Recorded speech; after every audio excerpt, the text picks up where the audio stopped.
Hi guys, how's everyone doing? I hope you're all well. I do apologize that I haven't made videos in so long. That's because I did go away on holiday. I went back home to Ghana and then I went to the US as well, and that's why I haven't been making videos for you guys, so I do apologize. I've noticed that I have a lot of new subscribers as well, so thank you for subscribing. Thank you if you're new to my channel. I'm grateful that you subscribed, and now that I'm back, I'm definitely going to be making new videos for you guys. I've been back for a while now. I've tried to make videos, but I've just had trouble uploading them to YouTube for some reason.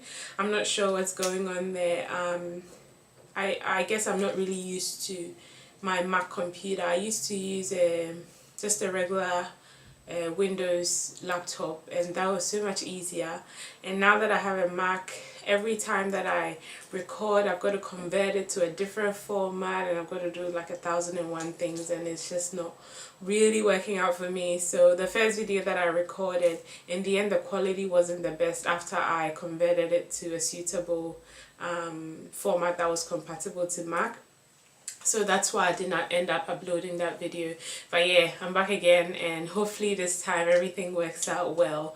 So I was inspired to do this video by a play. It was like an act thing that I saw on the weekend. The topic on that was rape and domestic violence, and basically there was a group of women who had migrated from different parts of Africa to Australia, and they had all experienced some kind of domestic violence or rape or war or something, and they were basically sharing their story to us through a play. And I just felt like, so let's say I decided to work with people who had been through rape and domestic violence, what would I do to be able to get them to like sort of confide in me and be willing to work with me, or even to be able to open up to me and stuff like that. The stories that we heard was really difficult to watch, really difficult to listen to.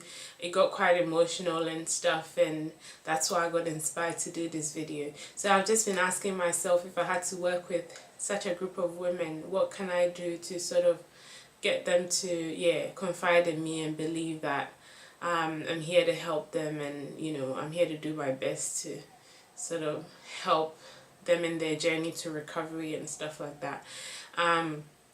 They did make a quote like, I don't remember what the exact words were, but it was something along the lines of, my feet are moving but I don't feel like I'm going anywhere, and that was because of all the scars that had been developed, due to their experiences back home, wherever they came from.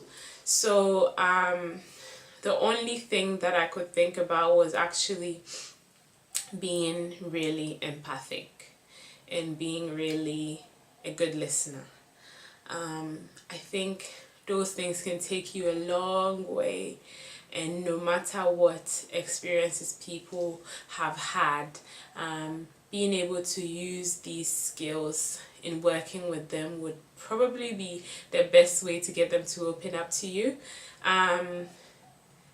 Basically, I came home and started reading and watching videos about empathy and all that, and I watched this one about it was a lady called Joan something. I can't remember what her last name was, but it was a TED talk, and she was giving a speech about compassion and what it really means to be empathic and to understand. And she did say that you have to be sort of part of the person's pain. You're not separate to whatever that person is going through. In order for you to be really empathic, you need to sort of forget about all your views on that particular issue or what you think the person might be feeling, and actually try to be present with that person and try to feel it with that person. And that's the only way that you can actually sort of understand the person. I mean, it's kind of hard to actually know what the person has gone through, and so it's it's easy to say I understand what you're saying and I get you and all that, but do you really, you know? So I think acknowledging that you don't really get what the person has gone through and you don't really understand what the person has gone through, but you're just here for them, and you need to put that into action and make them aware that you're really here for them. And I think another way you can show a person that you're really there for them is to just listen as well. Not listening to respond, or just not listening to just hear what they're saying, but actually listening, just forgetting about all your views once again, just being quiet and just paying close attention to every single thing that the person is saying. And I think that's the only way that you would be directed to ask the right questions, and a relationship can be built, and then gradually you both would go on that journey to recovery together. I also think trying to put yourself on that client's level, like not trying to get them not to feel intimidated by you just because you're sort of in a higher position or you're the professional here, trying to get them to know that you're actually here to try and understand what they have been through, and you're not here to give all the answers to what they're going through, I think will sort of ease them up as well. And I think that at the end of every session with them, just getting feedback from them to find out how they're feeling, and if they're feeling any better or any more open and all that. I think that's another helpful way of working with this group of people. As a worker, I also think that you as a worker need to realize that it will take a while for you to see progress. I think you just acknowledging that is also easier on you, and it's helpful for you, and you know, it makes you a little more relaxed about the whole process, and it sort of helps you to work better with the clients as well. This is what I came up with in being able to help people that may have experienced horrendous things like rape and domestic violence. I think empowerment is also like a great way to work with such people. Just acknowledging the positive sides and how strong they are to be able to actually go through such a thing and still be sitting in front of you, and even having the courage to come up to you as a social worker or as a counselor or whatever you are. Just acknowledging that can also be very empowering and can help with their recovery. So yeah, this is basically what I've managed to read about since I watched that play, and this is what I've learned so far.